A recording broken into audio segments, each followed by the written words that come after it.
evening, everyone. It's great to see you again. My name is Sarah Long, and it was a pleasure being with you earlier today. I'm so excited to introduce Jim Roszkowski, who is the president of Discover Bank, who is going to moderate the Q&A this evening. Jim is a past board member who I had the pleasure of serving with, and it's great to see you today, Jim. And Jim actually has a relationship with Erin's father, so it's kind of a connection there. We thought might be a nice way for the two of Jim and Erin to connect. And Erin, it is an absolute pleasure to have you with us. We've been trying to do this now for, I think, a year and a half or 2 years now. So we're very excited and thankful that you're with us this evening. I would just ask anybody that would like to ask a question. We have a chat function, or you can put it in the Q&A. We'll be looking at that through the evening and adding those questions in. And with that, I'm going to turn it over to Jim and Erin. Thank you. Great, thanks, Sarah. Hi, I'm Jim Roszkowski. Thank you, Sarah, for the introduction. Erin, that was a terrific presentation. It's really very, very interesting. And as Sarah mentioned, I do know Erin's dad. Little plug before we talk about Bernie, about Archmere. Erin's a grad, and Erin's dad and I served on the board at Archmere Academy a number of years ago. So that's the connection there. But Erin, I'm sure there'll be a ton of questions from the group, but I'd like to kick it off, if that's fine with you. Sure. I know you actually spoke with Bernie Madoff when you were doing your investigative work for your Barron's article. What was that experience like? It was a lot nicer and more polite than I expected. I guess I expected this Wall Street legend to be kind of a jerk, but he wasn't.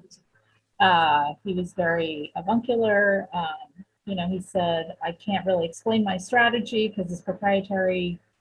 Kind of patted me on the head and sent me away. So it went very smoothly, and it just seemed like he was a master manipulator, which I guess that's what he turned out to be. I guess he turned out to be the jerk later on, right? Yeah, right. So how did this still boggles, I think, most people's mind, how this happened and for how long it happened. Yeah. But how did regulatory agencies like the SEC or FINRA, who are charged with monitoring financial institutions, fail to notice that this one person, one man, was operating such a large Ponzi scheme? And how did they go undetected underneath the regulator's nose? Great question.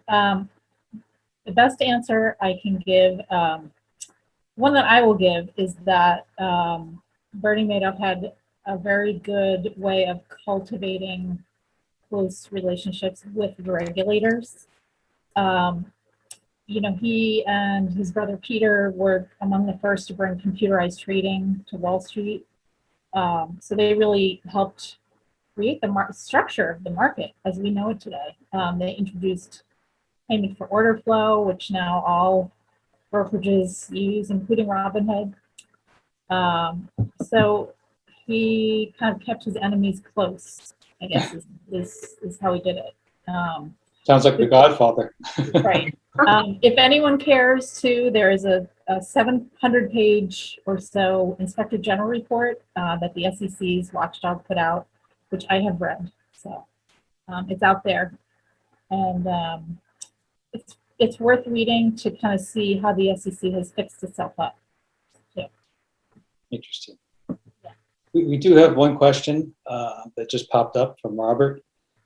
The question is, how can you be certain that Bernie's wife truly knew nothing of her husband's criminal activities?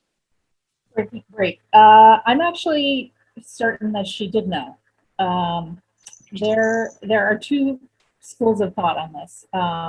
There's another book out there by an author who believes that the family didn't know anything. My belief is that they did know. I believe the sons were being groomed to take over. And I think that Ruth, she was a pretty smart lady. She had an accounting degree. She had an office at Bernie Madoff's headquarters. And she could very well have been, if not complicit. I think she could have been a witting participant in keeping this going. That's my belief. And in terms of the sons, I see there's a follow-up question here. The older son, Mark Madoff, was actively marketing his father's hedge fund, which, as we know now, was nothing of the sort. He never made a single trade. It was just money going in and out of bank accounts. So I believe that he actually was, as I said, being groomed to take, like somebody had to take over. It was we now know it was a $65 billion Ponzi scheme, but the actual amount lost is $20 billion. So I think Mark was being groomed to take over. Interesting. So another question is from the audience. Given that these kinds of schemes have happened over history many, many times, some of them very similar, and looking back on it in retrospect, should have been noticed. But where do you think we should be especially concerned today? Yeah. About potential financial scams.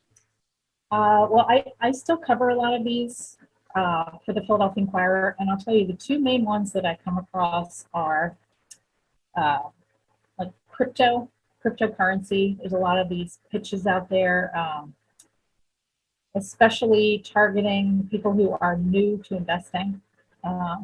So that's one. The second one I see a lot of is fraud against the elderly. And that generally is through caretakers, through family members. And as I'm sure you know, Jim, there's some new regulations allowing the elderly to appoint, or their guardians to appoint, a trusted advisor. Somebody gets copies of their statements. They can, go to the bank and set it up, or go to their brokerage firm. Because I've seen so many elderly people taken advantage of, and it makes me crazy. And then finally, the third one I see a lot of is romance scams, especially among, again, widows, widowers. They're sending money to people they've never met, and so. If any of you all who are listening, hear about these, by all means, get in touch with me. I'll be happy to look into it. Well, I think, like you said during your talk, if it's too good to be true, you really have to question it. So it's another question that has come up is, I understand there has been some recovery. Yeah. Some of the investors, or some of them have recovered some money. And if Yeah. this is so, how much have the investors actually recovered? Yeah, terrific question. So let's see. The total amount of cash in and out that was lost was between 20 and $21 billion, billion with a B. And the recovery rate has been about 80 to 85%, which is amazing. That normally never happens. But the reason is because there's been a trustee, Irving Picard, and his law firm, Baker Hostetler, have been working for 10 years to get that money back. Now, that doesn't mean that the money's been dispersed to the investors yet. Some of it has. But the way that it worked under SIPC, which is the regulatory agency for brokerage firms, is you get your net equity back. The victims only got the amount back that they put in initially. And sorting that out has been an awful mess. I'm sure you can imagine. I can imagine. Now, I understand Madoff did plead guilty in March of 2009.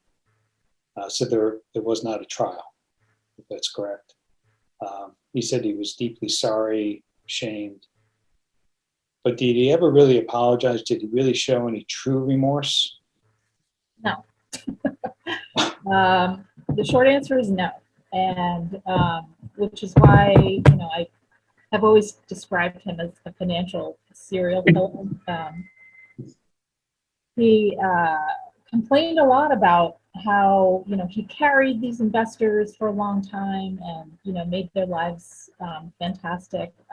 But never, I don't think ever really felt the depth of remorse. And I know there's, we talked a little bit about, some of the new scams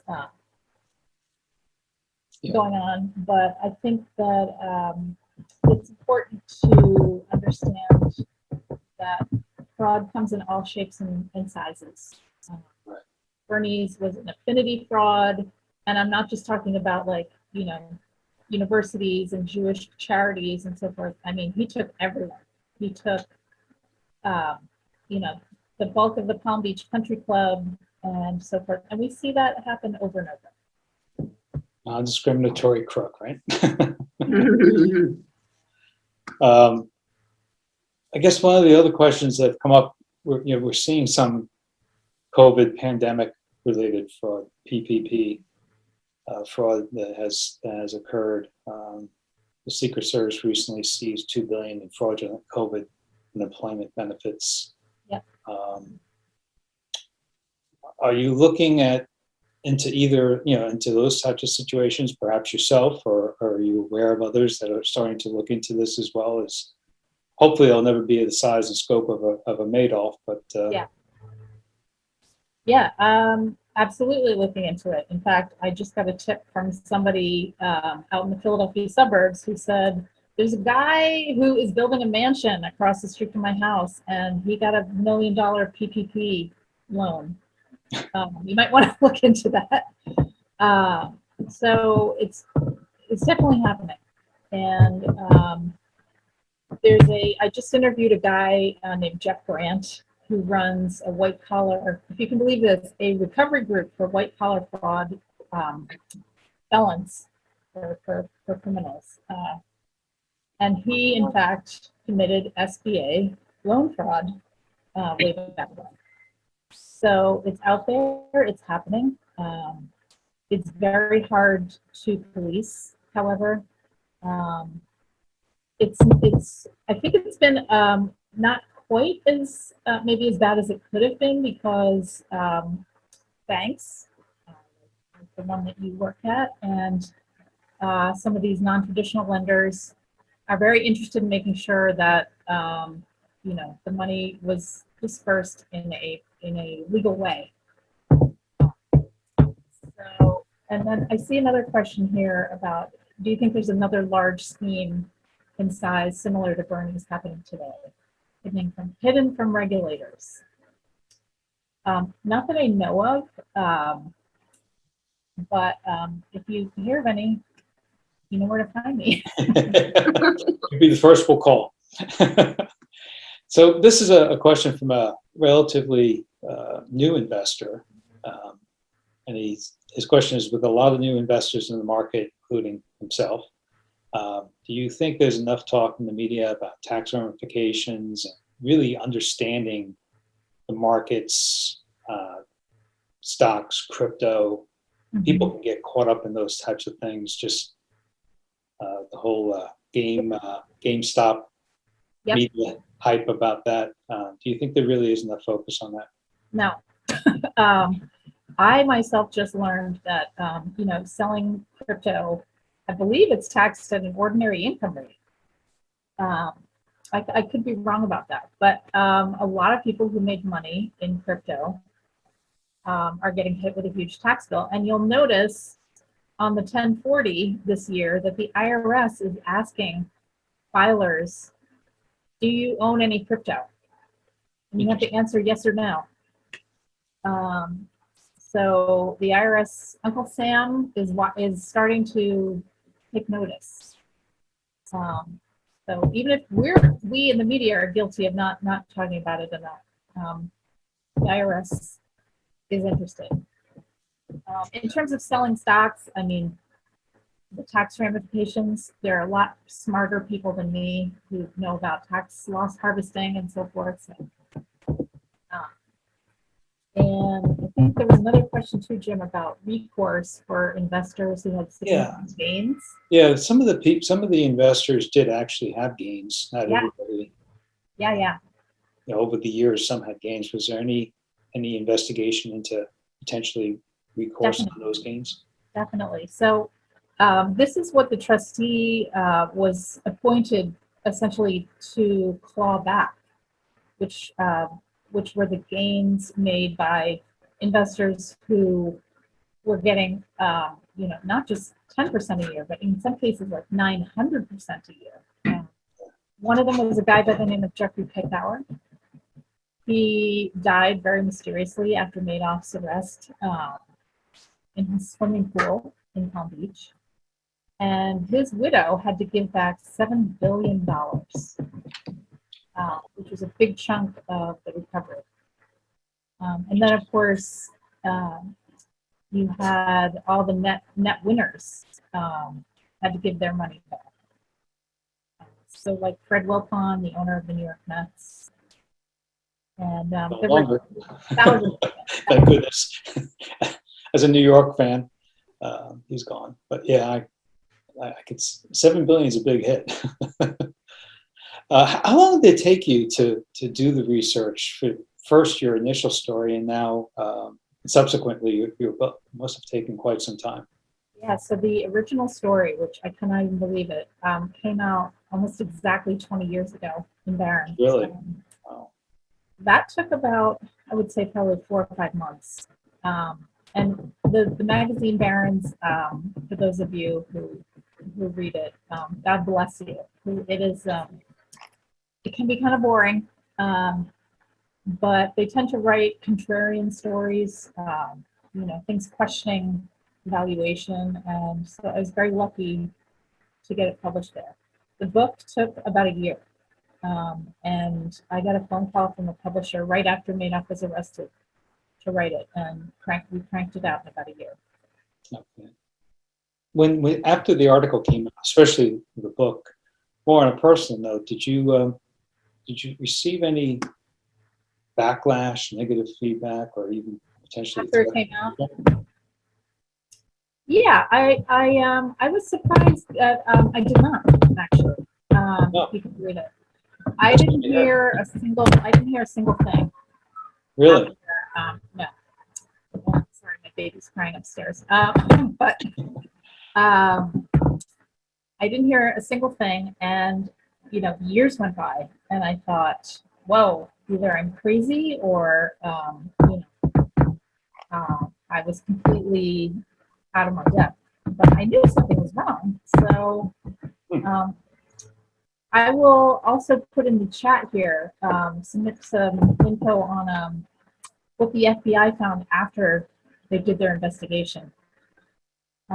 Because, to be honest, very few of us actually knew how Madoff got away with it until the FBI concluded their investigation. And that was in 2016, I believe. I found the 2 agents who were leading the investigation, and I finally got them to talk to me in 2018. And if you click on this link, you'll be able to see exactly what they found. I mean, they found that Madoff had been running this scam since the late 60s. Wow, it's amazing. Yeah. And it just kept going, and it got bigger and bigger. It's amazing. I see somebody going by to grab the baby.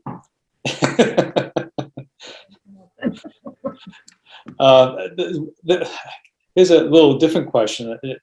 I don't know if you saw the Elon Musk Saturday Night Live appearance, and he made a comment about virtual currency in his skit, and immediately the markets that night reacted to it, even though it was a comedy show. It was supposed to be funny. I'm assuming that things like this is going to be the way the future is for some of these some cryptocurrencies. Not to keep harping on that, but the markets seem to react to anything out there that they hear. Look, I gotta say, that's a little bit hypocritical coming from Elon Musk. I think he's trying to talk down Dogecoin because he's a big owner of Bitcoin. Okay. And yeah, I mean, Tesla accepts Bitcoin as payment for their cars. Oh, okay. I wasn't aware of that. And the public company, actually has a major holding in Bitcoin on its balance sheet. Really? So if you want to buy Bitcoin, you can just buy Tesla because that's essentially a proxy. And I know there was somebody who said they had a question they wanted to answer live. I'm not sure what that was. You can do that. Yeah. Don't see that one. Let's see. I answered it. Okay. Oh, you did? Okay. Well, good. You're ahead of your time. Interesting. Well, somebody just said a quick update. Elon Musk just reversed the acceptance of Bitcoin today. I'm not sure if that's true. Okay. Interesting. But he's an interesting fellow. So there's been a few movies made about Madoff, as you know. One was The Wizard of Lies, which had a cute title. And then the Madoff miniseries. I think that was Robert De Niro, if I recall. That's right. As well as some other documentaries on Netflix and others. Do you have a favorite? Do you see one that was probably more realistic or? Yeah, accurate? I do have a favorite, and I'll tell you why. Well, there was a Madoff movie with Richard Dreyfuss that came out. I think it was through ABC. I preferred that one because it made the family a little bit more realistic. The HBO movie was obviously, I love Robert De Niro. Who doesn't? He did a great job, but Right. that movie portrayed the sons as being victims entirely, and I just don't think that's true. So great acting, not as close to the truth, but the ABC Richard Dreyfuss movie is my favorite. So you believe his sons, Mark and Andrew, were in the know the whole time? They both had accounts in the phony hedge fund, worth at least in the teens of millions, and they were withdrawing money regularly. And they would have gotten phony statements. So I find it very hard to believe that, two young guys who were running a trading desk didn't have some hand in this. And if they did, they were really stupid. You think it would have come over a Thanksgiving dinner or something, some conversation amongst the family. So Madoff did run a legitimate, successful brokerage firm, as you said, with a fair number of employees, including a number of IT professionals and analysts and things of that nature. Do you think any of them were in on this, or any of them have any suspect that things were No. not right? So the business was divided physically as well as literally on two floors. So the 17th floor was where the phony hedge fund was. The 18th floor was where the brokerage was, and that was a much bigger operation. That was kind of, if you will, like the storefront. And they were trading 10% of all the volume on the New York Stock Exchange at one point, so they were doing very well. But roundabout, I guess in the early 2000s, when we went from fractions to decimals in the market, and the spreads on those got really, really tight. And I think that's kind of when things began to crumble. Interesting. Mm-hmm. Interesting.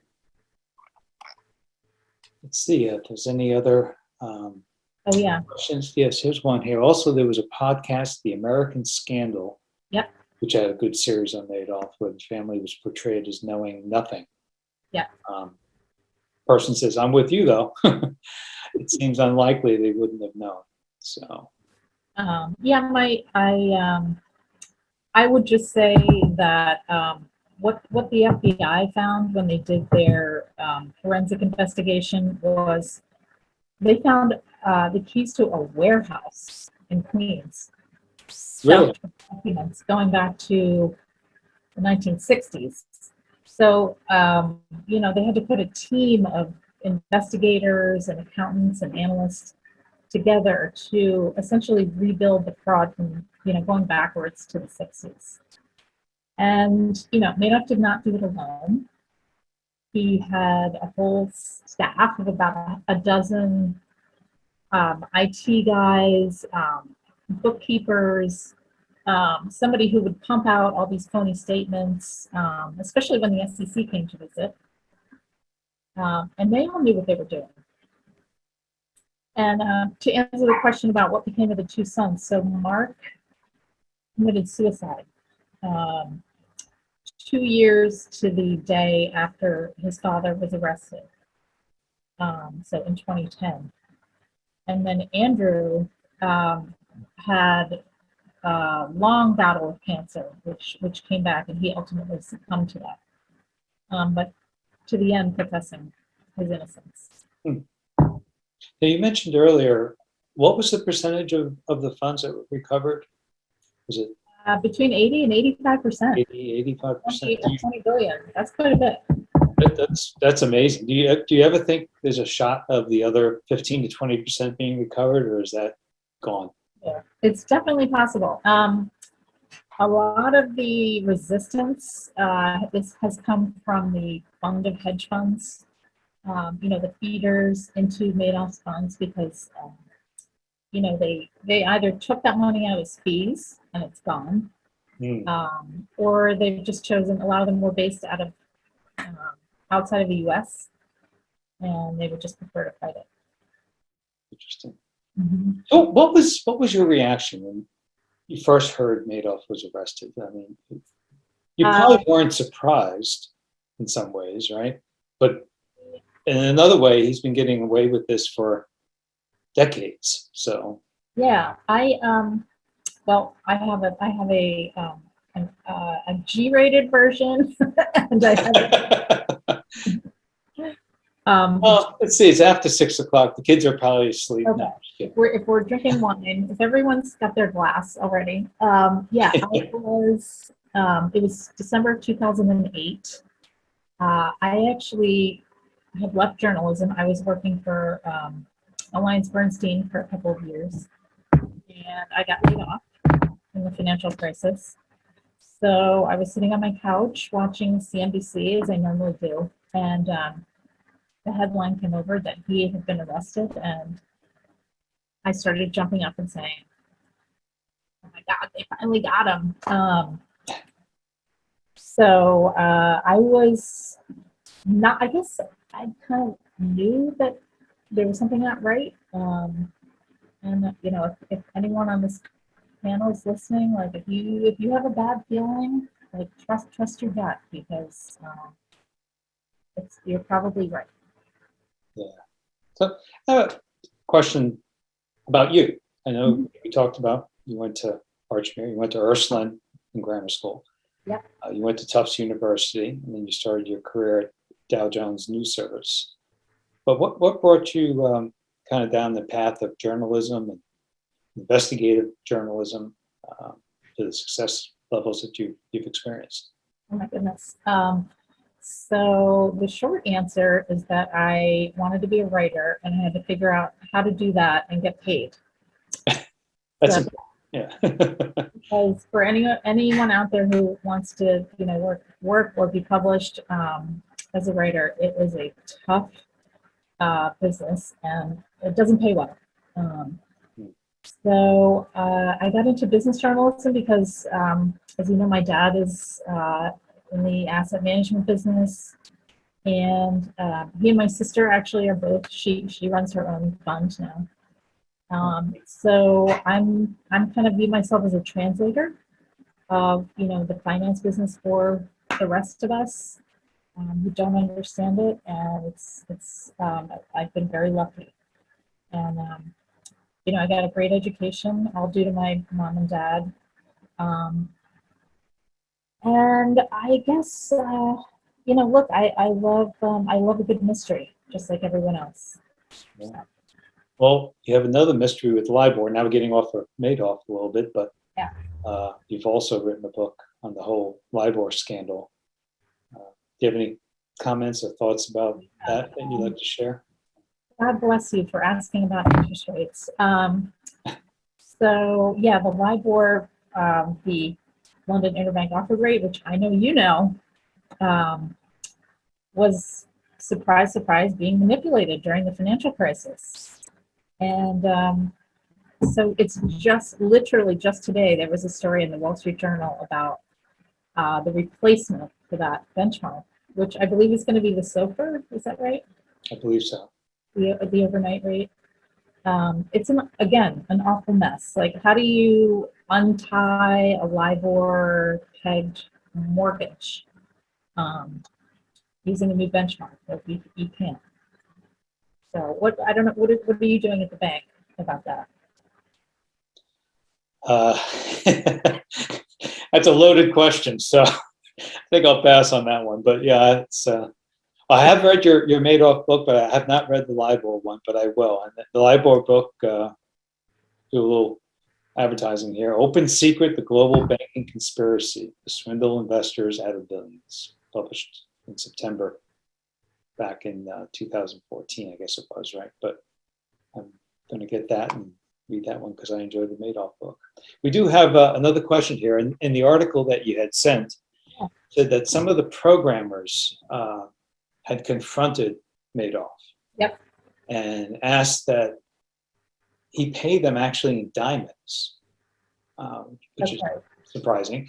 Was there any potential blackmail from insiders that arose in this investigation? Right. Okay. I see what you're saying. Yeah, it's funny because